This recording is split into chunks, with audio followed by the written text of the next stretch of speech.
Après une crise économique sans précédent ayant touché la République caucasienne du Boulgour, les événements se sont précipités jusqu'à plonger le pays tout entier dans une situation que l'on ne peut que qualifier de guerre civile.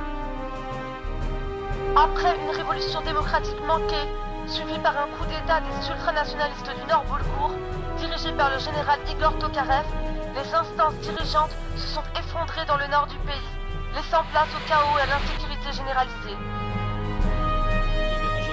Les Russes, inquiets d'une contagion des troubles aux républiques voisines du Caucase, n'ont cessé d'appeler les belligérants à la table des négociations afin d'obtenir rapidement un cessez-le-feu. Ces demandes sont restées lettres mortes, le général Tokarev pratiquant une politique de la chaise vide en vue d'obtenir une victoire militaire pour consolider sa position diplomatique.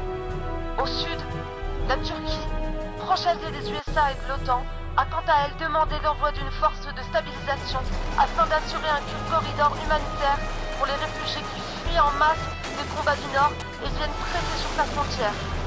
Le gouvernement du Boulgour en exil tente vainement d'apaiser la situation et appelle le pays au calme et à l'unité.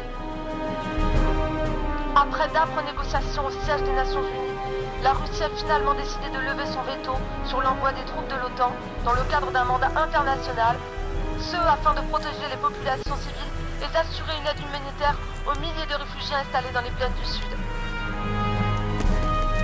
Les troupes de l'OTAN, prépositionnées en Turquie depuis le début de la crise, se déploient le long d'une bande médiane séparant le nord du sud et installent des points de contrôle afin de canaliser le flux de migrants. Suite à des rumeurs d'épuration ethnique dans le nord, des inspecteurs des Nations Unies sont dépêchés pour enquêter. C'était Mary Anderson pour CNN en direct du porte-avions Ronald Reagan, quelque part en mer Noire.